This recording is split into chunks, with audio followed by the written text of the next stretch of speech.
Hello दोस्तों, हमें Cyrus city दिखाई जाती है और आर्थर कहता है कि यह है साइरस एकेडमी। ये बहुत ज़्यादा फेमस है क्योंकि यहाँ पर बनाए जाते हैं scholars, entrepreneur, royal guard, public leaders और मिलिट्री ऑफिसर्स। जब यहाँ के बच्चे अपने जादू को या कर लेते हैं तो यहीं पर पढ़ने के लिए आते हैं और आज मैं भी। तभी हमें आर्थर उसी बूढ़ी औरत के सामने दिखाया जाता है। आर्थर कहता है कि आज मैं इस एकेडमी के डायरेक्टर से मिलने आया हूँ। डायरेक्टर कहते हैं कि मैं तुम्हारा ही इंतजार कर रही थी आर्थर लेविंग, मैं देखना चाहती हूँ। विल्सन ने तुम्हारे बारे में जो मुझे बताया वो कुछ ज़्यादा तो नहीं था, इसके लिए पहले मैं तुम्हें देखूंगी। इसके बाद वो एक चक्र को अया कर लेती है और फिर उसे गायब भी कर देती है और कहती है ठीक है चलो शुरुआत करते हैं। आर्थर को अपनी जगह पे एकदम शांत देखकर वो सोचती है कि इसको तो ज़रा भी अचंभा नहीं हुआ। तभी आर्थर सोचता है कि ये यहाँ की सबसे फेमस अकेडमी की डायरेक्टर है, इतनी ताकत तो बनती ही है इनकी। आर्थर कहता है कि विल्सन ने जो इनसे कहा है उसकी साबिती के लिए मुझे थोड़ी सी ताकत तो इनको दिखानी ही होगी। शुरुआत में हवा के जादू से करता हूँ, फिर वो सारे पत्थरों को उठाकर उनकी तरफ फेंक देता है। हम देखते हैं कि डायरेक्टर उन पत्थरों को रोककर तोड़ देती है, जिस पर आर्थर हैरान हो जाता है। फिर वो सोचता है कि मेरे आग का जादू हवा के साथ ठीक से तालमेल नहीं बना पा रहा है जैसा कि मैं पानी के साथ करता हूँ। लेकिन फिर वो कहता है ठीक है और फिर जमीन में से आग का जादू आया करने लगता है। वो आग के तीर बनाकर उन पर हमला करता है लेकिन वो खुद को बचा लेती है, जिस पर आर्थर कहता है कि इससे भी बच गए। इसके बाद वो अपने अंदर की ताकत को आया करके उनकी तरफ लड़ने जाता है। वो मुक्कों से उनके ऊपर वार करने जाता है लेकिन वो अपनी हवा की ढाल से उसे पीछे फेंक देती है। आर्थर सोचता है कि ये तो बहुत खतरनाक हवा की ढाल थी। डायरेक्टर कहते हैं कि बहुत अच्छा, मुझे लगा था कि तुम्हारी ताकतों को बढ़ा चढ़ा कर बताया गया है लेकिन तुम इतने ताकतवर तो हो कि तुम्हारी तारीफ की जाए। चलो अब इसे खत्म करते हैं, तुम्हें बस होश नहीं खोने हैं। इसके बाद वो अपने जादू को अया करने लगती है। आर्थर सोचता है कि ये तो आवाज का जादू है, ये किसी तरह की खास जादूगर है। फिर वो कहती है कि तुम पास किए जाते हो, तुम्हारे हवा के जादू की काबिलियतों को देखकर मुझे लगता है कि मुझे खुद ही तुम्हें सिखाना होगा। और तुम्हारा ज़मीन का जादू भी लाजवाब है, मुझे विश्वास है कि कुछ और भी होगा क्यों। जिसके ऊपर आर्थर सोचता है कि ये बहुत ही ज़्यादा होशियार है। फिर वो कहता है कि हाँ, मैं पानी का जादू भी कर सकता हूँ।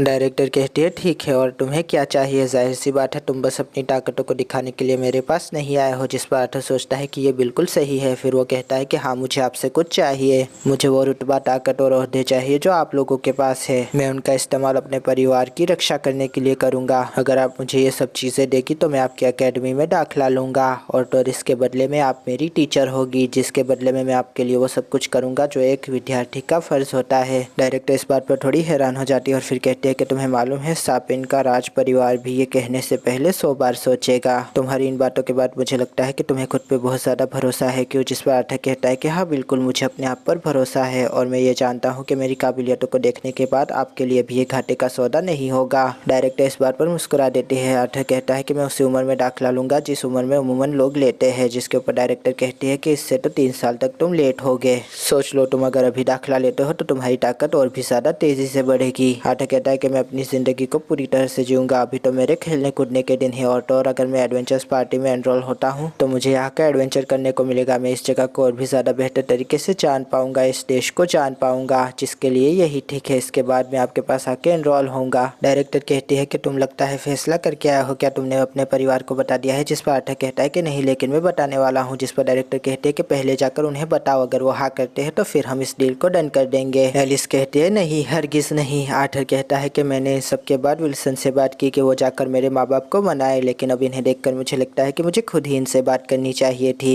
एलिस कहती है कि हमारा बेटा अभी अभी तो आया है और तुम इसे एडवेंचर पर वापस भेजना चाहते हो, वो भी इतने खतरनाक जगहों पे। एलिस कहती है हरगिज नहीं, अगर इसे जाना है तो मेरी लाश पर से जाना होगा। तभी एलेनोर सिल्विया को दबाती हुई कहती है कि मम्मी पापा झगड़ा मत करो। रायलन कहता है कि पहले उसकी बात पूरी सुन तो लो। जिस पर एलिस कहती है कि तुम भी इसकी तरफदारी कर रहे हो, तुम्हें नहीं मालूम कि ये वक्त हमने कैसे गुजारा था। तभी रायलन कहता है कि एक बार सोचने में हर्ज क्या है, ये बस अपनी ताकतों को बढ़ाना चाहता है, हमारी रक्षा करना चाहता है। जिस पर एलिस कहते हैं कि तुम अभी भी यही बात कर रहे हो, हमारा बच्चा अभी भ्रमण करने के लिए बहुत छोटा है, तुम्हें ये बात समझ क्यों नहीं आ रही। जिस पर आर्थर कहता है कि मैं बस वहाँ जाकर भ्रमण करूंगा और कुछ महीनों में यहाँ वापस आता रहूंगा और अगर आप चाहे तो मैं यहाँ पर और भी जल्दी आता रहूंगा। एलिस कहती है कि सच में। जिसके ऊपर आर्थर कहता है कि मैं वादा करता हूँ। तभी एलेनोर कहती है कि बड़े भैया आप हमें जल्दी छोड़ के चले जाएंगे। जिसके ऊपर वो कहता है कि नहीं नहीं, अभी तो मैं यही हूँ। आर्थर कहता है मम्मी मैं वादा करता हूँ मैं अभी कहीं नहीं नहीं जाने वाला, भला अभी तो मैं लौटा हूँ। जिसके ऊपर एलिस कहती है फिर ठीक है। तभी आर्थर कहता है कि असल में मैं डिकेटन महाद्वीप को पूरी तरह से देखना चाहता हूँ और अभी मुझे बहुत सारी चीजें मालूम भी नहीं है, और इसलिए जब आप एडवेंचर थे जैसे आप सोच रहे थे, मैं भी वही सोच रहा हूँ। एलिस कहती है कि यही बात है ना। तभी आर्थर सोचता है कि मैं यहाँ पर रुक रहा हूँ क्योंकि मुझे और भी ज्यादा अपने आप को ट्रेन करना है। मैं इन्हें हरगिज़ ये नहीं बताने वाला कि मैं भ्रमण इसलिए करना चाहता हूँ क्योंकि मैं अपनी अंदर की ताकतों को और भी ज्यादा निखार सकूँ, और मैं ये भी देखना चाहता हूँ कि मैं यहाँ पर कितना ताकतवर हूँ। जिसके ऊपर एलिस कहती है कि तुम हमें सब कुछ बता रहे हो ना, कहीं तुम हमसे कुछ छुपा तो नहीं रहे। आर्थर कहता है हरगिज़ नहीं। फिर वो सोचता है कि एलिस को पता चल जाता है, उसका दिल मेरे दिल से जुड़ा हुआ है, वो हमेशा जान जाती है कि मैं कुछ छुपा रहा हूँ। रायलैंड कहता है कि तुम्हारी माँ तो बस चिंता करती रहती है, लेकिन मैं ये जानता हूँ कि आप एडवेंचर पर जाए या ना जाए, खतरे तो बने ही रहते हैं। इसके अलावा मैं कुछ कहना चाहता था जो तुम्हारी माँ ने मुझे रोक दिया था कहने से। क्यों ना हम आर्थर को उनके साथ भेजे जिन पर हम भरोसा करते हैं। फिर वो ट्विन हाउस के सामने होते हुए कहते हैं कि मैंने आपको इसलिए बुलाया है। जिसके ऊपर एडम कहता है कि रुको जरा, मैंने कुछ सुना ही नहीं। तुम चाहते हो मैं तुम्हारे बच्चे का बेबी सीटर बनूं, जबकि मैंने कल ही ये सपना देखा कि ये मुझे मार रहा है, वो भी जान से। जिसके ऊपर हेलेन कहती है कि तुम कुछ ज्यादा ही बोल रहे हो अब। रायलैंड कहता है कि बिल्कुल सही। एलिस कहती है कि मान जाइए ना, ये कुछ भी नहीं करेगा, बस आपके साथ घूमेगा। डार्डन कहते हैं तो वक्त आ ही चुका है। जिस पर एडम कहता है आप ये क्या कह रहे हैं। जिसके ऊपर हेलेन कहती है कि आप भी यही कह रहे हैं। आर्थर कहता है कि मैंने इस बार कुछ भी नहीं किया। रायलैंड कहता है कि वैसे तो मेरे पास आपको देने के लिए कुछ भी ज्यादा नहीं है, लेकिन मैं वादा करता हूँ अगर आप इसे लेकर जाएंगे तो मैं बदले में आपको वो सब कुछ दूंगा जो मैं दे सकता हूँ। डार्डन कहते हैं कि ऐसे बात मत करो, बल्कि मैं भी देखना चाहता हूँ आर्थर को अपनी आंखों के सामने बड़े होते हुए। जिसके ऊपर हेलेन कहती है कि सही कहा। एलिस कहती है कि आपने पक्का फैसला कर लिया है। जिसके ऊपर जैस्मिन हाथ उठाते हुए कहती है कि मैं इसका ध्यान रखूंगी। एंजेला इस बात पर हैरान होकर कहती है जैस्मिन, मुझे लगा था कि तुम तो अकेले काम करने में विश्वास रखती हो एडम की तरह। रायलन कहता है कि मेरे दिमाग में डार्डन और हेलेन का नाम आ रहा था, लेकिन तुम भी कम नहीं हो, और तो तुम्हारी आमने सामने की लड़ाई की क्षमता बहुत ज्यादा अच्छी है। आर्थर तुमसे बहुत कुछ सीखेगा, और तो तुम उसकी अच्छे से देखभाल कर पाओगी। वैसे भी डार्डन की ताकत बहुत ज्यादा है, वो पूरे समूह की रक्षा करने के लिए ठीक रहेंगे। हेलेन कहती है कि मैं भी लोगों की रक्षा करने में उतनी ही माहिर हूँ। जिसके ऊपर एलिस कहती है कि जैस्मिन बुरा मत मानना, लेकिन तुम आर्थर की रक्षा तो कर पाओगी ना। जिस पे वो थम्स अप करती है। जिस पे एडम कहता है तो जैस्मिन जीत ही गई।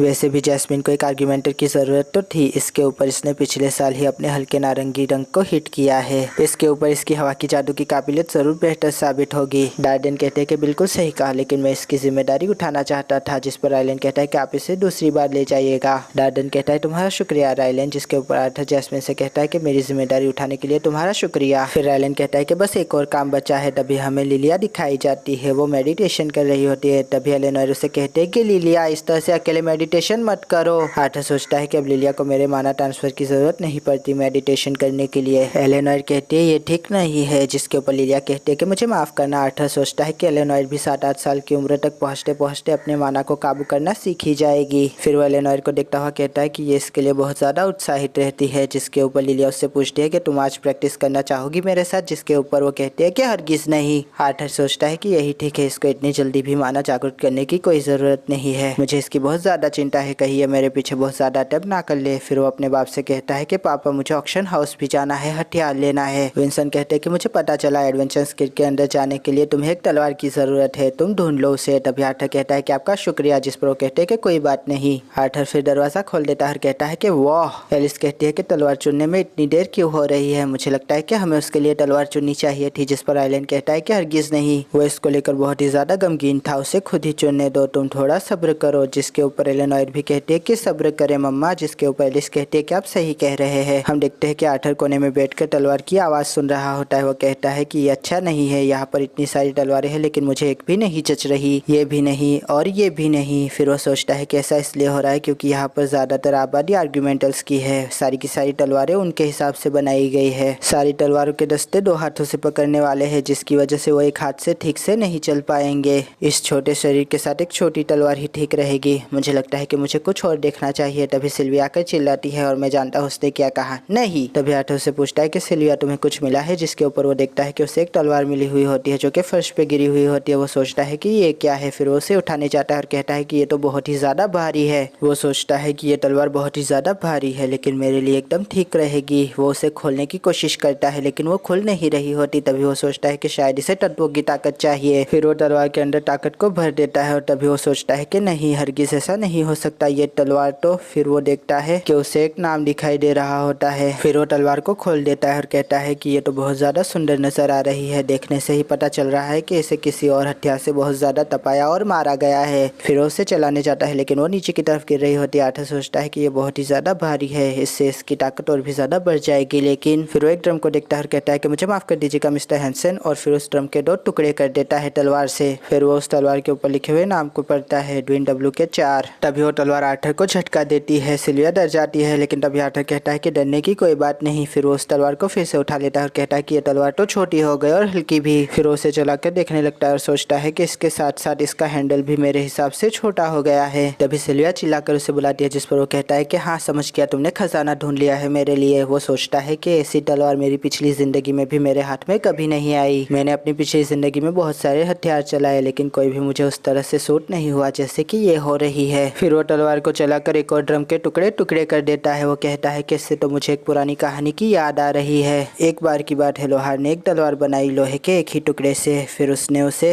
कूटते कूटते कभी लंबा किया तो कभी छोटा किया और इसके बाद उसके मालिक को दे दिया। उसके मालिक ने उस तलवार में अपना माना भर दिया जिससे कि उसे एक शक्ति प्राप्त हुई। वो अपने चलाने वाले के हिसाब से ढल सकती थी। डब्ल्यू के 4 कहीं तुम वही तलवार तो नहीं हो जिसके ऊपर उसको पुकारा जाता है आर्थर। ये आवाज उसके पापा की होती है। वो कहते हैं कि एलिस ने खाना बना लिया है, जिसके ऊपर आर्थर कहता है कि मैं अभी आया। आर्थर वहाँ पर पड़ी एक तलवार को उठा लेता है और अपने बाप को दिखाता हुआ कहता है कि मुझे ये तलवार पसंद आई है, जिसके ऊपर रायलन कहता है कि ये तलवार। आर्थर कहता है कि मैं जानता हूँ ये तलवार दिखने में उतनी अच्छी नहीं है लेकिन ये मेरे हिसाब से हल्की और छोटी है। फिर रायलन उस तलवार को चलाता हुआ कहता है कि ये थोड़ी हल्की है और इसका भार आगे की तरफ झुका हुआ है। ऐसा लगता है कि बनाने वाले ने इसे जानबूझकर ऐसा बनाया है। फिर वो आर्थर को तलवार देता हुआ कहता है कि तुम ठीक ही कह रहे हो, ये तलवार तुम्हारे लिए ठीक रहेगी क्यों विल्सन? जिसके ऊपर विल्सन कहता है कि जैसी आर्थर की मर्जी। आर्थर कहता है कि शुक्रिया, लेकिन तभी विल्सन कहता है कि ये तुमने क्या लगा रखा है, ये तुम्हें कहाँ से मिली? जिसके ऊपर आर्थर कहता है कि असल में वो मन में सोचता है कि मुझे नॉर्मल नजर आना चाहिए। वो कहता है कि असल में ये मुझे उस तरफ मिली थी, वहाँ पर पड़ी हुई थी एक तरफ, तो मैंने इसे देखते ही उठा लिया। मैंने सोचा था कि प्रैक्टिस के वक्त में इसका इस्तेमाल करूंगा। ये छोटी है और हल्की भी। जिसके ऊपर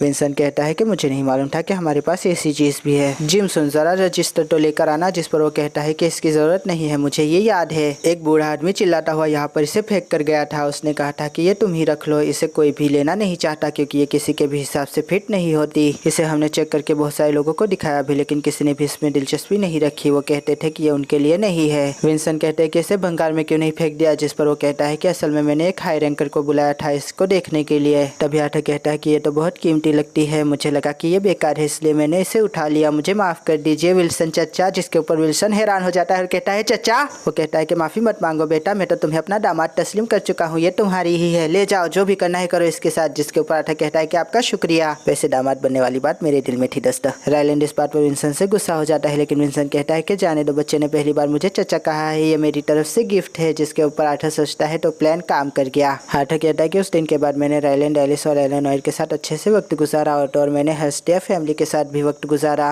और मैंने भ्रमणकर्ता बनने के लिए भी सारी तैयारियां शुरू कर दी। इसके अलावा मुझे इस जगह पर आए हुए पूरे 9 साल भी हो गए देखते देखते। सब लोग पटाखे जलाकर कहते हैं कि हैप्पी बर्थडे आर्थर। जिसके ऊपर आर्थर कहता है शुक्रिया। एलिस कहते हैं कि मुझे तो भरोसा ही नहीं हो रहा कि तुम 9 साल के हो गए हो। विंसन कहता है कि अपनी भावनाओं को बचा कर रखो पार्टी खत्म होने तक एलिस। और उसके बाद वो कहता है कि जाओ जाकर ले आओ और हम देखते हैं कि वहाँ पर बहुत सारा खाना लाया जाता है। विंसन कहता है कि शर्माने की कोई जरूरत नहीं है, जी भर के खाओ। हम देख रहे हैं कि सब लोग खा पी के पार्टी का मजा ले रहे होते हैं लेकिन तभी विल्सन कहता है कि चलो अब तोहफों की बारी। सब लोग घर में आ जाते हैं। रायलन कहता है कि पहले तोहफा हम देंगे। एलिस कहती है कि ये दस्ताना खास रत्नों से बना है जिसके ऊपर मैंने खुद हीलिंग मैजिक डाला है। आर्थर कहता है कि तुम्हारा शुक्रिया मम्मी। जिसके ऊपर विंसन कहता है कि अब हमारी बारी है तोहफा देने की। वो मंगनी की अंगूठी आर्थर के सामने धर देता है और कहता है कि आर्थर मेरी बच्ची से शादी कर लो। जिसके ऊपर आर्थर कहता है हरगिज नहीं। जिसके ऊपर ठबिठा उसको मारती हुई कहती है कि मजाक बंद करो और उससे सच्ची बात करो। फिर वो कहता है कि ये तुम्हारे लिए है आर्थर और ये तुम्हारे लिए एलिस। ठबिठा कहते हैं कि अगर कभी आर्थर का माना नीचे गया तो इसकी लाइट लबक झबक होने लगेगी जिससे तुम्हें पता चल जाएगा। एडम कहता है कि अब हमारी बारी। फिर वो कहता है कि ये लो इसे खोल के देखो लेकिन ध्यान रखना अगर तुमने कुछ भी कोताही की तो तुम्हारे हाथ या पैरों में से कुछ जा भी सकता है। तभी जैस्मिन उसे पीछे से लात मार देती है। तुम अपने माना से एक मैसेज एलिस को इससे भेज सकते हो और जैसे ही एलिस के पास पहुंचेगा तो एलिस भी तुम्हें इससे एक मैसेज और कर सकती है। जिसके ऊपर आर्थर कहता है कि ये तो बहुत अच्छा है। आर्थर कहता है कि आपका शुक्रिया, आपने मुझे अच्छे तोहफे तोहफे से नवाजा है। मम्मी पापा, एलेनोर, विल्सन चचा, टबिठा चची, लिलिया और ट्विन हॉर्न्स की पूरी टीम, मैं पूरी मेहनत करूंगा जिससे आपको मेरी चिंता ना हो। जिस पर आयलन कहता है कि बहुत अच्छा आर्थर। तभी एलिस कहती है कि आर्थर मैं चाहती हूँ कि तुम बस खुश रहो और कुछ नहीं, तुम भले ही पैसा ना कमाओ, तुम तुम भले ही कामयाब ना बनो, तुम भले ही ताकतवर ना बनो, मैं चाहती हूँ कि तुम जहाँ भी रहो ठीक रहो और खैर आफियत से रहो। इसी के साथ आर्थर तैयारी करने लगता है। वो कहता है कि कल मुझे जाना है, मैंने यहाँ पर एक परिवार पाया और दोस्त भी, और वो सभी मुझसे मोहब्बत करते हैं। ये एहसासात अनमोल है, मैं इन्हें कभी नहीं भूलूंगा और न ही इनके दिए हुए तोहफों को।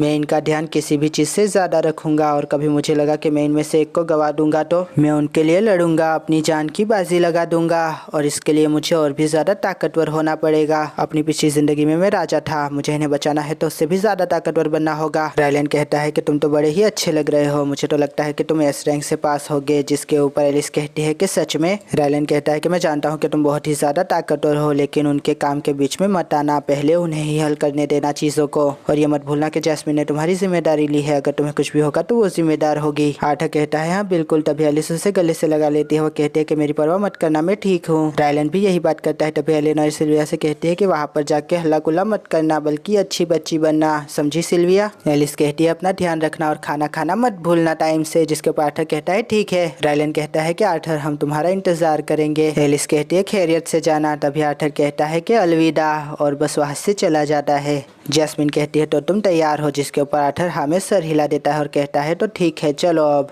और यहाँ पर यह एपिसोड खत्म हो जाता है। आशा करता हूँ दोस्तों आपको ये रिव्यू पसंद आएगा। अगर पसंद आया हो तो लाइक कीजिए, शेयर कीजिए, सब्सक्राइब कीजिए। ज़्यादा पसंद आया हो तो कमेंट भी कीजिए। दोस्तों थैंक यू, खुदाफिज, अपना ध्यान रखिएगा, फिर मिलेंगे। Thank you.